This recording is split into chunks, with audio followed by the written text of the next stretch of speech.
అతనికి నిజంగా ఆ ఆత్మ మీద బాధ్యత ఉంది కాబట్టి దేవుడు ఖచ్చితంగా ఆ సేవకుడి యొక్క ప్రార్థన విని వాళ్ళ యొక్క స్థితిలో మార్పు తీసుకురావటానికి దేవుడు తన విశేషమైన కృపను అనుగ్రహిస్తాడు.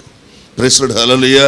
కాబట్టి ఈ ఉపోద్ఘాతం అంతా కూడా మీకు నేను ఎందుకు చెప్తున్నాను అంటే, ఈ ఉపోద్ఘాతం అంతా కూడా ఎందుకు చెప్తున్నానంటే, నేను ఈ పరిచర్య ప్రారంభం నుంచి ఇప్పటి వరకు కూడా ఈ పరిచర్యను నేను ఎందుకు చేస్తున్నానో నాకు ఒక అవగాహన ఉంది, ఒక ఆలోచన ఉంది. నేను ఈ పరిచర్య చేయటానికి గల కారణాలు ఏంటో నేను బాగా ఎరుగుదును. అంటే గురి లేకుండా పరిచర్య చేయట్లేదు, ఒక ఉద్దేశం లేకుండా పరిచర్య చేయట్లేదు. ప్రియులారా, నా గురి, నా ఆశ, నా సమర్పణ, నా ఉద్దేశం అంతా కూడా ఏంటి అంటే, నేను ఒక విగ్రహారాధికుడిగా యేసుక్రీస్తును అంగీకరించిన తర్వాత ప్రియులారా, యేసుక్రీస్తులో ఉన్నటువంటి ఈ అద్భుతమైన ప్రేమ, ఆయనకున్న దయ, ఆయన మంచితనం, దేవుడిగా అతనికి ఉండవలసినటువంటి అధికారం, ప్రియులారా అతడు పాపులను క్షమించే విధానం, పాపిని పరలోకమును చేర్చే విధానం, ఈ కాన్సెప్ట్ అంతా కూడా చూసిన తర్వాత నేనేం జ్ఞాపకం చేసుకున్నాను తెలుసా? నేనేం జ్ఞాపకం చేసుకున్నానంటే, నేను ఏ దేశంలో ఉన్నానో ఈ దేశంలో ఉన్నటువంటి ప్రియులారా విగ్రహారాధికులందరినీ కూడా జ్ఞాపకం చేసుకున్నాను.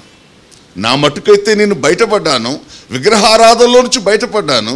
కానీ ప్రియులారా, ఇంకా మేము ఎవరెవరమైతే మా పూర్వ సమాజం ఎవరైతే ఉన్నారో వాళ్ళందరినీ కూడా జ్ఞాపకం చేసుకున్నప్పుడు యథార్థంగా దేవుడి సన్నిధానంలో చెప్తున్నాను, నాకు చాలా కనికరం, చాలా దయ, చాలా జాలి వాళ్ళ మీద కలిగింది.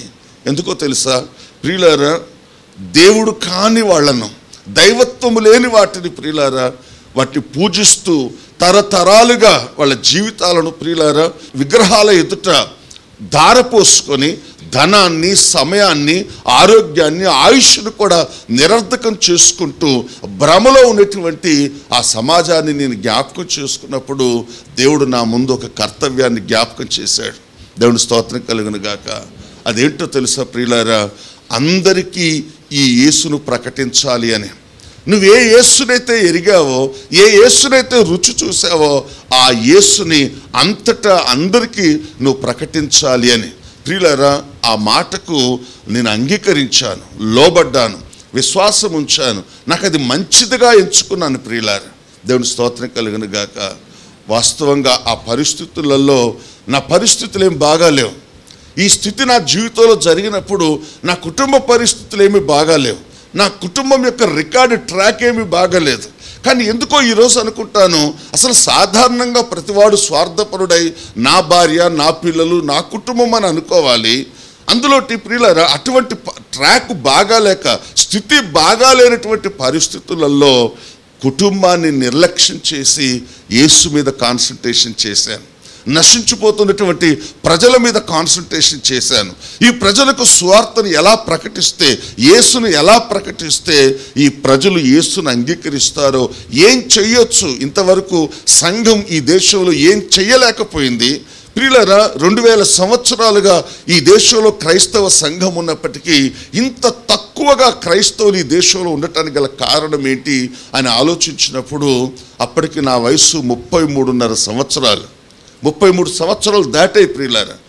నేను 7వ తరగతి వరకే గ్రామాలలో ఉన్నాను, పల్లెటూరులో ఉన్నాను. 8th క్లాస్ నుంచి 33వ సంవత్సరం వరకు కూడా పూర్తిగా నేను అటు వరంగల్ జిల్లా కేంద్రంలో, ఇటు ఖమ్మం జిల్లా కేంద్రంలో ఉన్నాను.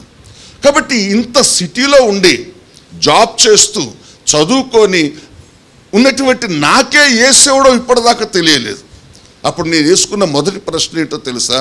మరి ఈ క్రైస్తవులంతా, సేవకులంతా అసలు ఎందుకు ఈ రోజు వరకు యేసుని గురించి నాకు చెప్పలేకపోయారు, నేను తెలుసుకోలేకపోయాను, నాకెందుకు తెలియలేదు అని నేను ప్రశ్నించుకున్నప్పుడు ప్రియులారా నాకు వచ్చిన సమాధానం ఏంటంటే, ప్రకటించవలసిన వాడు ప్రకటించలేదు, ప్రకటించవలసిన వాడు ప్రకటించలేదు, ప్రకటించవలసిన సంఘం కూడా ప్రకటించలేదు. వీళ్ళు ఎంత టైం తీసుకున్నారు? అప్పటికి 2000 సంవత్సరాల టైం తీసుకున్నారు ప్రియులారా. అప్పుడు నాకు అనిపించింది, ఈ పాస్టర్లు ఎంత బ్యాడ్ అనుకున్నాను, అసలు ఈ క్రైస్తవులు ఎంత బ్యాడ్ అనుకున్నాను ప్రియులారా. ఎందుకో తెలుసా? పరిశుద్ధ బైబిల్ గ్రంథంలో చూసినట్లయితే ఒక సేవకుడు, ఒక సంఘం, ప్రియులారా, ఒక సేవకుడికి, ఒక సంఘానికి దేవుడు ఒక పనిని నిర్దేశించాడు. ఈ నిర్దేశించబడినటువంటి ఈ పని చేయకుండా ఈ దేశంలో క్రీస్తు సంఘం 2000 సంవత్సరాలు ఎట్లా పూటలు గడిపింది, ఎట్లా తన పబ్బాన్ని గడిపింది, ఎట్లా ఈ అన్యజనుల మధ్య ప్రియులారా ఈ సంఘం ఉండగలిగింది అని చూసినప్పుడు ప్రియులారా నా మటుకైతే చాలా విపరీతమైనటువంటి కోపం కలిగింది. దేవునికి మహిమ కలుగును గాక. నా కోపానికి కారణం ఏంటో తెలుసా ప్రియులారా? సంఘం దేవుడు అప్పగించిన పని చెయ్యలేక, సేవకుడు తాను అప్పగించినటువంటి పని చెయ్యలేనటువంటి ఈ చెడ్డ సేవకులను చూసినప్పుడు, ఈ చెడ్డ సంఘాలను చూసినప్పుడు ప్రియులారా చాలా బాధ, వేదన కలిగింది. ఆ రోజు నుంచే ప్రణాళికను రచించుకున్నాను నేను.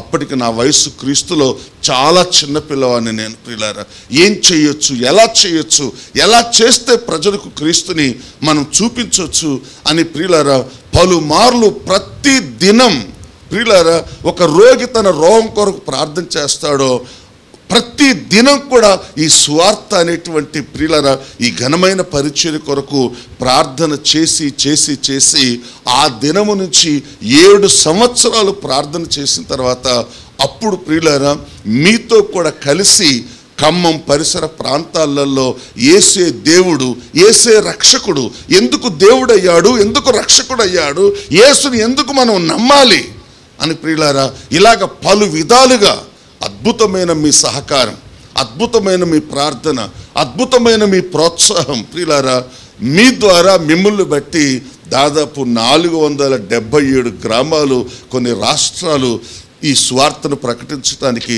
దేవుడు నాకెంతో కృపను అనుగ్రహించాడు. సంఘ పరంగా చూస్తే, పరిచర్య పరంగా చూస్తే నా పరిచర్యకు మీరెంతో చక్కటి ప్రోత్సాహంగా ఉన్నారు. నా భారాన్ని మీరు మోస్తున్నారు. ప్రియులారా నేను ఏదైతే దేవుని యొక్క సన్నిధానంలో ప్రియులారా ఈ స్వార్థను గురించి ఒక తీర్మానాన్ని కలిగి ఉన్నానో ఆ తీర్మానాన్ని మీ ముందు చెప్పినప్పుడు నా భారం మీ భారంగా ఎంచుకున్నారు. నా బాధ్యతను మీ బాధ్యతగా ఎంచుకొని కష్టమైన, బాధైన, ఇబ్బందులైన, శ్రమైన ప్రియులారా అన్ని పరిస్థితులలో అది దగ్గర, దూరమా, ఏ కాలం, ఎంత డబ్బు ఖర్చు అవుతుంది అనేటువంటిది ఏమీ ఆలోచించకుండా ఈ సంఘం ప్రియులారా ఈ స్వార్థ అనేటువంటి గొప్ప పనిలో నాకు సహకరించిన విధానాన్ని బట్టి నా మట్టుకు నేను అనుకుంటాను మీకు ఎంత పరిచర్య చేసినా తప్పులేదు. దేవుని స్తోత్రం కలుగును గాక.